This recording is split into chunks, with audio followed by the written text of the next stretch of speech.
Hey, hello, and good afternoon, and good morning for everybody.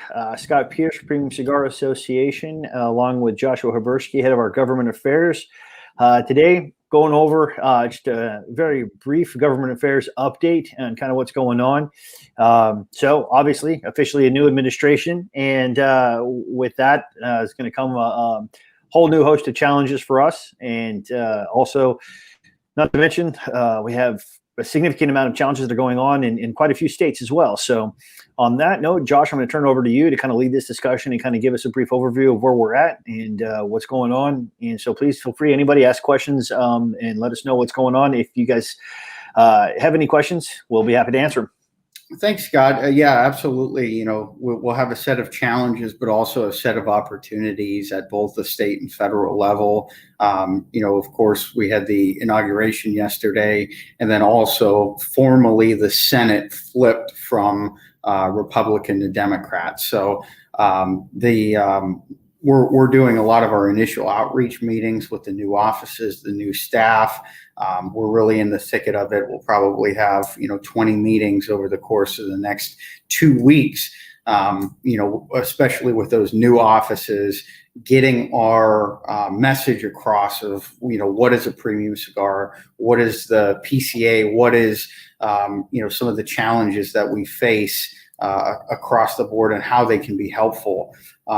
These educational meetings and briefings are critically important, not only at the federal level, but at the state level.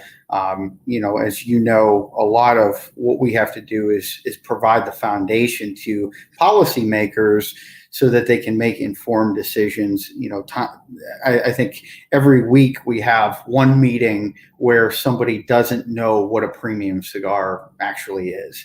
And I think in those informational sessions where we can talk about the differences between premium cigars and other tobacco products, we get a lot of buy-in from lawmakers to want to work with us to come to the table, make considerations, and really craft policy. One of the things that we set out, and coming on board now, this is my second full year with the association. One of the priorities that you and I have put together is, going to the table, negotiating. We might not get 100% of what we want, but we want to create as many off ramps for our products and our members and our retailers as possible to provide regulatory certainty, to provide a framework where they can do business. And we've had some, wins, of course, over the last year in the courts. And of course, as folks know, there was a release yesterday on the substantial equivalence. Actually, 2 days ago, we sent our release yesterday on the substantial equivalence and pre-market PMTA final rule. So that final rule will actually be released in the Federal Register on January 27th. There's the 30-day congressional review period. And for folks that looked into the release, we wanted to take a little bit of time and say, what does this actually mean, for us in the long run? As it relates to the court case, the FDA really punted on changing the substantial equivalence treatment for premium cigars at this time. It does note the comments that it received about a separate premium cigar exemption or pathway. We've had, dozens of meetings last year, meeting with, everybody from the Center for Tobacco Products Director Mitch Zeller to, the staff at HHS, to the White House. Of course, we now have a new White House where we'll have to build relationships and have those introductory meetings. That's going to take place in February. But based off of Judge Maida's decision, the FDA will be considering further comments as it relates to premium cigars and undergoing specific research to premium cigars. That's what's going to be happening during this period of time. So we're in a holding pattern as it relates to that. But for the time being, premium cigars are excluded from the substantial equivalence rule. So nothing from the court's decision was changed. It was a formality of the 230-page SE rule and the 500-plus page PMTA rule. A little light reading of a section in there. The big important piece that came from this, we had a codified definition of a premium cigar. This builds off of the draft guidance that was issued last year from the FDA. This builds off of the judge's decision of acknowledging a formal definition of a premium cigar. So that's the biggest victory there. Now we have something that we can coalesce around and build coalitions around at both the federal and state levels as a uniform definition of a premium cigar. It was due to the CRA and the PCA advocacy, our members, the research, the economic research. There's no economic quantifier, so you don't have a price point as it relates to a premium cigar. That was a real threat that we had to deal with last year, and we saw that at keeps percolating in the federal level. Yeah, so. And that keeps percolating. And one of the main reasons why this is such a big deal moving forward is this gives us the proper framework. So now when any kind of state tries to come up with something different, we have a federal definition that we're able to lean against here, right? And so Josh kind of mentioned a little bit about a price point. California tried to do that. Pelot's bill kind of came up last year, did that. So this gives us a very, very strong foundation from which we can now move forward with saying, here's what a premium cigar is as defined, both courts, but federally speaking, legislatively speaking, regulatory speaking, that now we have a decision, now we have clarity, and now that makes that significantly easier for us to move forward, particularly in the States, as this is going to continue to come up as an issue. And as they try to look for different ways to get more tax revenue in. And so when they look at tobacco, which they seem to love to go after whenever they need taxes, then this gives us a very, very clear-cut, defined way of carving us out and saying we are very different, therefore need to be treated differently. Yeah, and the tailored regulation approach has been successful. We need to continue that. This is a key milestone in that. It is a victory, for CRA and PCA to, move forward, and a critical tool that we'll have at the negotiation table, from the regulatory process, the legislative process in the states, localities, and at the federal level. With that, we're going to be sending out guidance to our state association and state partners. This is the definition that we'll be using moving forward. And we're also providing, talking points to our allies on Capitol Hill, saying this is what a premium cigar constitutes. So really a good way to start the week in terms of getting a definition, getting everybody sailing in the right direction, in one direction. As it relates to pipe tobacco, it's still defining what pipe tobacco actually is. We're going to work hard with the FDA and HHS and the administration to similarly put together a definite definition of pipe tobacco so that we can create some of those off-ramps and exemptions as it relates to other pieces of the puzzle. So that is to be continued. I got a few questions about that over the course of the week when we made the announcement. There wasn't, of the pages that we analyzed in the release, premium cigar was a sliver. Even smaller fraction was dedicated to pipe tobacco. The sliver of the sliver was the pipe tobacco. And here we do actually have some decent momentum because, again, with California's bill, we kind of keep going back to that. And the carve-outs that we got for premium there, pipe tobacco was, again, specifically mentioned that is an adult product, has nothing to do with kids. So when there, again, all of this has been driven by the fact of spike in usage of nicotine delivery systems, red vaping devices. We do have some momentum going there with recognition within California that pipe tobacco was carved out there as part of that. So that gives us some leverage then going forward to define that as well, to have, again, the tailored treatment that premium cigars would have. Yeah, and the vast majority of products that are in retail stores would be covered under this definition. There's there's a variety of different concerns that we'll face for products that aren't covered, that are in retail shops, and we'll work through those. But this is a good starting point for conversation specific to what has already been defined. Moving over to the states, we've analyzed 700 bills already in the first 3 weeks. It's been extremely chaotic, getting everything together with that. Glenn Loop has been doing a fantastic job with that, and Ryan Parada, our research assistant, and getting things squared away in our advocacy campaigns. We've launched several and will continue to launch additional state-based campaigns. We're seeing two major trends: local preemption, basically granting localities, municipalities, and cities the authority to have tobacco control. We're opposing those. As we know, a lot of cities will take more stringent actions, prohibitions, smoking bans. So we've already launched alerts in Kentucky, Missouri, and Oregon as relates to these local preemption. You can find that on cigaraction.org, the state section. We're also seeing characterizing flavors. We have our position statement on that, which we released last year. Indiana and Maryland, the Maryland Association is doing an incredible job in their advocacy efforts. We hope that if you're based in Indiana or Maryland, you'll take action on those alerts. Again, we want to provide clarity to the situation and carve as many of our products out of some of these prohibitions. In Florida, we're also fighting a public area prohibition.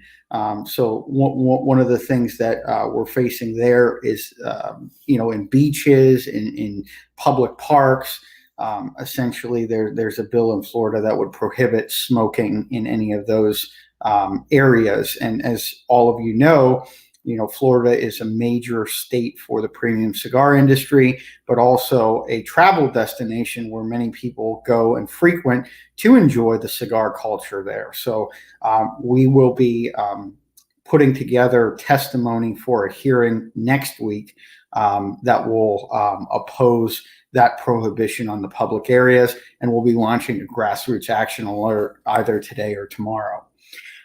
Working in Pennsylvania on Clean Air Act reforms, there was a Senate bill that was filed last session, and there was a pre-filed bill this session that relates to getting some of the exemptions that are currently in place for the Clean Air Act. We want to ensure that our venues are protected. Again, Pennsylvania is a major state for premium cigars and pipe tobacco. So we're going to be working with the sponsor of that bill to ensure that they know all of the factors that are at play, and crafting the legislation with them, keeping in mind we want to protect the many shops that are in Pennsylvania. In Missouri, we're also going to have a second alert coming up. They introduced a bill on the prohibition of novelty lighters. So one of the things that sometimes goes by the wayside, we of course talk a ton about premium cigars, but I want to emphasize that accessories as well as pipe tobacco, PCA is on the forefront along with our CRA partners in fighting for those rights as well and defending the legal sale of those products. So in Missouri, we'll be launching an alert in the coming days as it relates to the novelty lighters prohibition. In New Jersey, we've worked with the local state partners on the cessation products bill. Basically, that would require any retailer of tobacco products to sell Nicorette patches or nicotine cessation products as defined by the FDA. That will be something that we will continue to fight. It looks like we are going to be able to get an exemption for premium cigar lounges and premium cigar purveyors. In North Dakota, we're actually supporting a bill that would acknowledge premium cigar bars and cigar lounges as exempted venues from smoking bans. So this is an important bill for us. We want to get we talked about it in our state of advocacy session. We want to have bills that we also support and advance our cause in addition to defending the industry. So that's kind of a summary. We'll have about 30 alerts, I estimate, in the next 2 weeks. So be on the lookout for that. Please take action and send your letters in. We need to drive up our numbers. And in some of these states, we encourage you to also share it with your customers and consumers. A new feature that we'll be also releasing next week is a interactive legislative map based off of state bills that we're monitoring. So we might not take a position on all of them, but ones that are of interest to the industry. So whether you're a manufacturer, a consumer, or a retailer, you'll be able to go on this map and see all of the stuff that we're tracking. And then, for certain bills, you'll be able to see where we're going to advocate for something, where we're going to launch an alert, where we're going to, take a definitive position as an association. So that's kind of a synopsis of where we're at with the states. It's movement every day. We get 50 to 60 bills on a slow day, 100 bills on a jam-packed day that we're sifting through. So please be on the lookout for your email, our social media, all of the different communication tools that we deploy to get these action alerts out. Yeah, and Jessica had a great comment here about where she's asking their customers to send a letter that she sent as well. Again, and anytime you can do that, that helps, right? As Josh just said, we need to amplify those voices. And so, having a customer take 2 minutes to send that letter can make all the difference for us. And good comment here, Ed Ryan. I'm looking forward to seeing you too. I'm going to be at the Vault in Meridian, Idaho next week for an event next Wednesday night. So anybody that's in the area, please come on out. HVC is going to be providing the cigars, and it's a cigar event there. I'm about providing, but it's an HVC event at the Vault, and I'll be there. We'll be discussing sort of state of PCA, state of advocacy, kind of what's going on. We'll talk a little bit about Idaho politics, but also just sort of the overall industry and kind of where we're at with it. So I'm looking forward to that. I'm looking forward to finally getting to see the Vault out there with Joshua Everett's great shop there. So, and then we'll be. And in terms of the shout out, Scott, I would be remiss, as some of the folks that tune in regularly to PCA Lives. Last week I was in Nicaragua for a week. I want to shout out to my host Luciano and Ace Prime and Pichardo for giving me a lot of the background information on the farming fermentation process, as well as rolling and bunching. And I learned a lot over the course of that trip, but also the factories that I was able to tour and the access that Aganorsa, AJ Fernandez, Perdomo, Oliva. It was a really great experience, and I'm thankful to all of those companies for allowing me that access and to learn about all of the different pieces of the puzzle of this wonderful industry that we work in. Yeah, my first factory tour when I went down to TA in the Dominican was unbelievable. It's incredible. For anybody that loves cigars, you got to do something like that at least once, because it's amazing to see it all come together. And when we talk about handmade, hand rolled, I mean, it literally is. But the entire process from the seed all the way through to when you're smoking is incredible. Dan the Man on YouTube asked a good question. Anything good happening in North Carolina?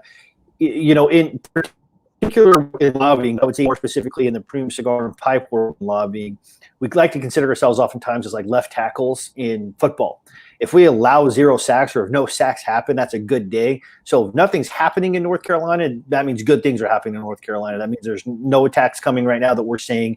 Nothing's percolating up that we're hearing about. No murmurings about any sort of additional tax bills or bans or anything like that. So North Carolina, everything is status quo there. It's a good place to get some good cigars and some good shops down there. So, Dan, I would say lots of good stuff happening in North Carolina. Just go find your premium tobacconist and enjoy your favorite cigars. Or pipe. Yeah, right now there's nothing top of mind that comes up as an imminent threat in North Carolina. Yeah. And then the last piece, we're going to be taking a look here probably within the next month start looking at visiting some states as we're have finalized our state affiliate and state bylaws for state associations. Started ramping that up. We're going to start, walking before we sprint here, but we need to start walking rather than crawling because of the necessity for some of the infrastructure that we need moving forward. So we're going to be looking forward to reaching out to a handful of people that we've been working with up to now. If you are in a state and you haven't heard about it, please reach out to me and or Josh or Glenn. Glenn's at glenn@premiumcigars.org. With any questions about state associations and working with PCA, and that's going to start rolling forward here in short order. And we're probably looking to visit at least one, if not 2 or 3 states here in the next couple of months to meet with the local tobacconists and organizing what this affiliate agreement is and kind of going over that, signing the agreements and getting to work. Yeah, I think when you're in Idaho next week, I will be in Wilmington, Delaware, talking to folks about setting up a state association there. And that's going to be a critical one for us, as that's the home state of President Biden. So we have a lot of work cut out for us in the coming weeks. We're going to do these, short broadcasts routinely just to keep folks updated. We want to be cognizant of your inboxes with email. So, weekly or every other week, there'll be a video that or podcast that you can listen to get the information on these different legislative and regulatory updates. But as always, please feel free to reach out to us directly. It's always good for us to hear from members and know what the state of play is in your state. What are the challenges that you're facing and what are the opportunities? I think that, this new year with a new Congress and a new administration, we have to double our efforts to, re-educate our champions and also educate new potential champions. So we're going to be busy, but that does not discount the fact, PCA, the bread and butter and the most important piece of our association is our members, and we really value your comments and opinions. Great. Well, thank you everybody for tuning in, and wishing you all the best here. And again, hopefully everybody out there is smoking great cigars and or pipes and enjoying lots of great sales. So hope everybody has a great day and has a great weekend. Thanks all. Take care.